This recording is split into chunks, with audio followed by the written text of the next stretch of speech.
Hello everybody, welcome back to my channel, or welcome to my channel. My name is Margaret Corleone Blues, and today we are finally going to be talking about my favorite video game franchise, Fallout. Yay! So I'm a huge Fallout fan. I've played Fallout 3 and Fallout New Vegas. I couldn't even tell you how many times. I love those games with my whole heart. I actually live right near Bethesda where they make the game. So Todd Howard, if you're watching this, let's get lunch. Let's get lunch, Todd. All the Fallout games have a lot of pop culture references and of course a lot of movie references. I mean, the franchise as a whole was heavily inspired by the post-apocalyptic movies of the 70s, like Mad Max and A Boy and His Dog. So today I thought we would specifically talk about the movie references in Fallout New Vegas. And if you haven't guessed, I am dressed like Benny Gecko. I have a platinum chip somewhere and I can't find it, but here are the cards that it came with. Now, Fallout New Vegas has a really unique way of incorporating the movie references in the game because most of them are part of the Wild Wasteland perk, which you can get at the beginning of the game. So if you want to see these, I highly recommend getting the Wild Wasteland perk because that's how you're going to see most of these within the game. So let's get right to it. And there's just so many in this game, so I'm sure I missed a couple. So if I did, just let me know in the comments what I missed. And I'll look for it the next time I play the game, which will probably be very, very soon. Alright, let's start off with the movie Aliens. You can't go wrong with Sigourney Weaver. So if you have the NCR radio, you're going to hear them saying "Game over, man, game over" occasionally, which is of course a reference to Bill Paxton's famous line in this movie. And this is one of the things that's available only with the Wild Wasteland perk. Next is Anchorman, SNL alumni, yay! So another thing with the Wild Wasteland perk, if you're listening to New Vegas radio, of course, if you don't get tired of listening to Johnny Guitar about 10 million times, you're going to hear Mr. New Vegas occasionally say "Stay Classy New Vegas," which is of course a reference to Ron Burgundy's famous "Stay Classy San Diego" from Anchorman. Snow globes and Mr. House. Mr. House will ask you to collect snow globes for him, and that is a reference to his snow globes in Citizen Kane, because he's rich and miserable. So Don Rickles is in a movie himself, but he was in one of my very favorite movies in all of existence, Casino. So, and he was also in The Twilight Zone, which is one of my favorite TV shows, so of course he had to get a shout out. So the ghoul insult comedian Hadrian is based on Don Rickles, and one of his jokes is he says to Swank, who works at the Tops Casino, "Swank is here, ladies and gentlemen, make yourself at home, hit somebody." And that is exactly what Don Rickles used to say to Frank Sinatra in some of his sets. So next we got some Stanley Kubrick coming in with Dr. Strangelove. You have the Atomic Wrangler, which of course is the cowboy riding the bomb. So that is of course a reference to Slim Pickens riding the bomb in Dr. Strangelove. Back in the heyday of Las Vegas, there was a casino called the Pioneer Saloon, and there was a cowboy on the outside that looked exactly like that cowboy. So my assumption is that they combined Dr. Strangelove with that original New Vegas good stuff. I mean Las Vegas, not New Vegas, Las Vegas. Benny Siegel would be mad at me. Yeah, just like the Silver Rush is based on the Gold Rush Casino. And now we got the king himself, Elvis Presley. Of course we have the Kings, which are the gang that idolizes Elvis because they thought he was a god. Now pretty much everything relating to them is some sort of reference to an Elvis movie or an Elvis song, like all the quests based on them. My favorite, Nothing But a Hound Dog, because I love Rex. Rex is my favorite companion. But also the quest GI Blues, that was an Elvis movie. And of course it was also a song. We also have the outfit that the king specifically wears himself, which is that gold outfit that Elvis used to wear all the time.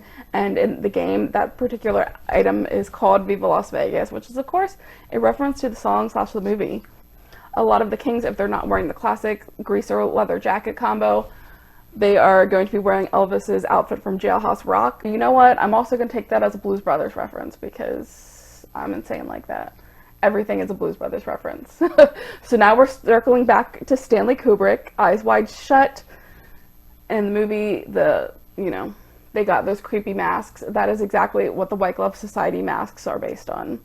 If you watch any of the scenes from I haven't seen that entire movie, I'm going to be honest. I haven't seen I've seen like bits and pieces, and I've seen clips, and every time I see a clip from the movie with the mask, I'm like, wait, that looks familiar. Oh, White Glove Society. So that is of course a reference to Slim Pickens riding the bomb in Dr. Strangelove. Back in the heyday of Las Vegas, there was a casino called the Pioneer Saloon, and there was a cowboy on the outside that looked exactly like that cowboy. So my assumption is that they combined Dr. Strangelove with that original New Vegas good stuff. I mean, Las Vegas, not New Vegas, Las Vegas. Benny Siegel would be mad at me. Yeah, just like the Silver Rush is based on the Gold Rush Casino. And now we got the king himself, Elvis Presley. Of course, we have the Kings, which are the gang that idolizes Elvis because they thought he was a god. Now, pretty much everything relating to them is some sort of reference to an Elvis movie or an Elvis song. Like all the quests based on them. My favorite, Nothing But a Hound Dog, because I love Rex. Rex is my favorite companion. But also the quest GI Blues, that was an Elvis movie. And of course, it was also a song. We also have the outfit that the king specifically wears himself, which is that gold outfit that Elvis used to wear all the time. And in the game, that particular item is called Viva Las Vegas, which is, of course, a reference to the song / the movie. A lot of the kings, if they're not wearing the classic greaser leather jacket combo, they are going to be wearing Elvis's outfit from Jailhouse Rock. You know what? I'm also going to take that as a Blues Brothers reference because I'm insane like that. Everything is a Blues Brothers reference. So now we're circling back to Stanley Kubrick, Eyes Wide Shut.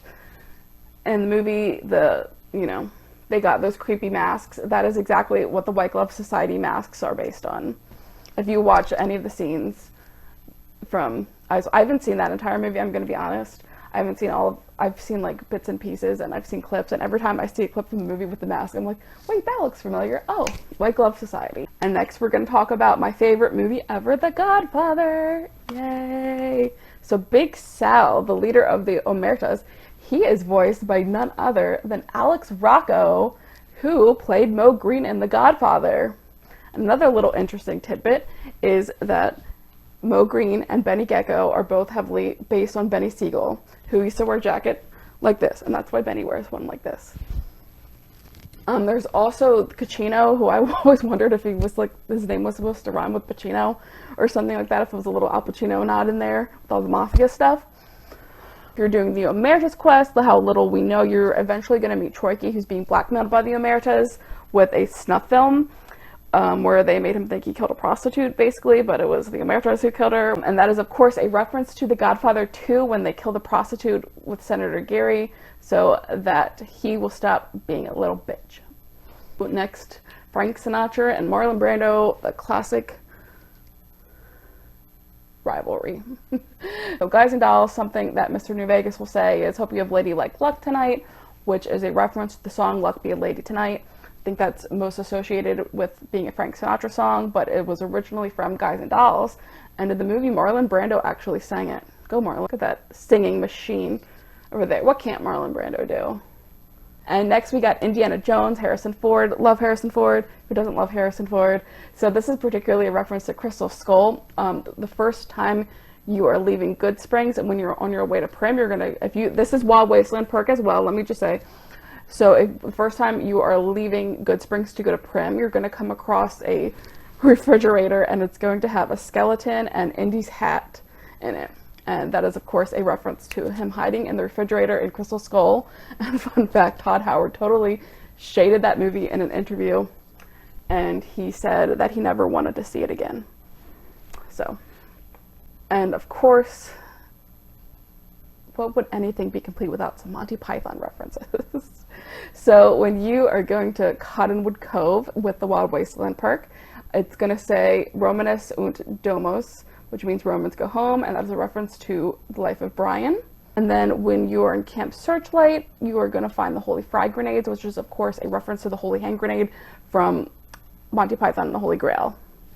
And then there's going to be a Flying Circus reference if you also have Wild Wasteland.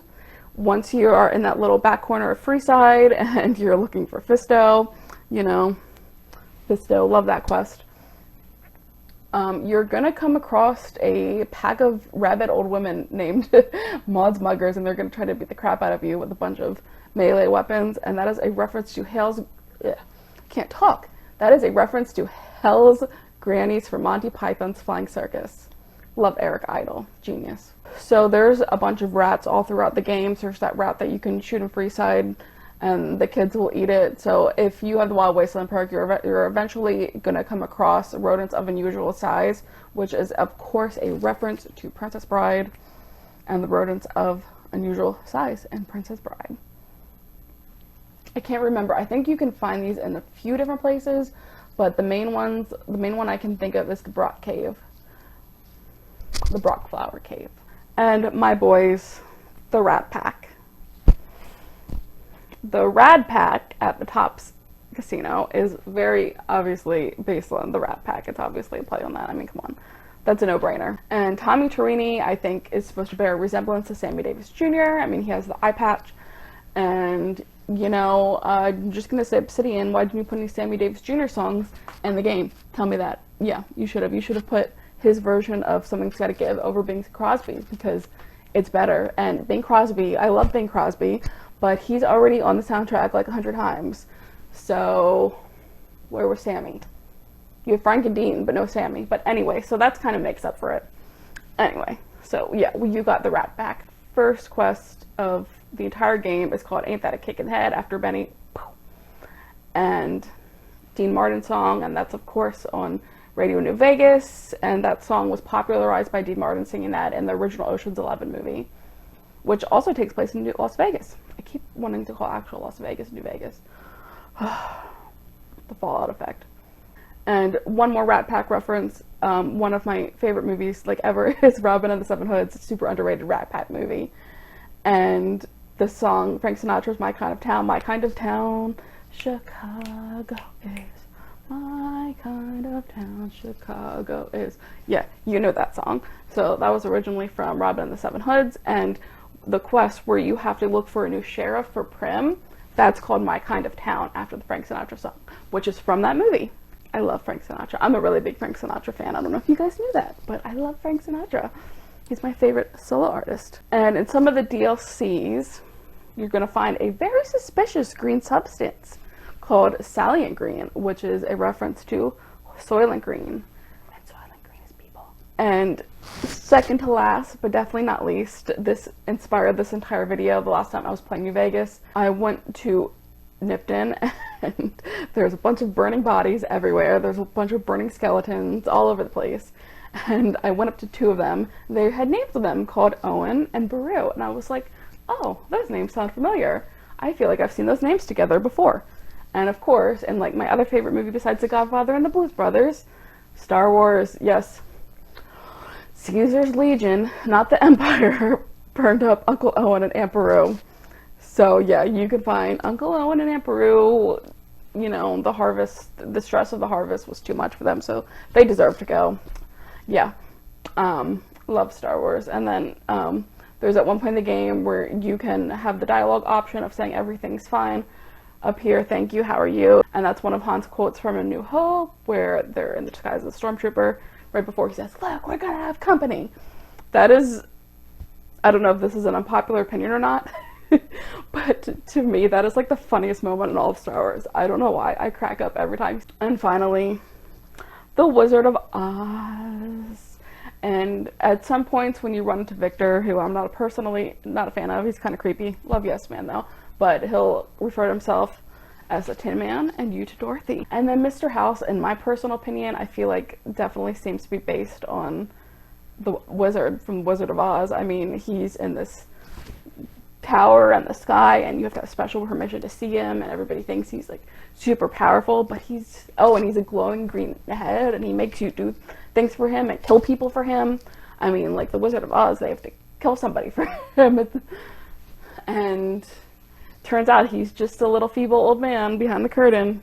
Or in Mr. House's case, he is literally a prune behind a lot of Securitrons, whatever they're called, I don't know. So that was it for today. I hope you enjoyed this video. Please let me know if I missed any of the references. Please like and comment and subscribe if you want to see more. I do want to eventually do videos on the rest of the Fallout games, but I've just played New Vegas the most, and along with 3, but New Vegas just has the best references for what I've seen, in my opinion. 3 doesn't have as many interesting ones. But yeah, I really hope you enjoyed this video. Make sure to like, comment, subscribe. Let me know your favorite reference in the game. Let me know your favorite Fallout game. Let me know your favorite character in Fallout New Vegas. Let me know who you side with. I usually go Yes Man or NCR. Usually Yes Man. I want to try out Caesar's Legion and Mr. House just to say I did them, but I'm always nervous, especially Caesar's Legion, because they're a bit evil. But yeah. So I hope you enjoyed this video, and I hope you have an amazing day. And of course, little Jake and I say bye. From where you're standing must seem like an 18-karat run of bad luck. Truth is, the game was rigged from the start. Bye.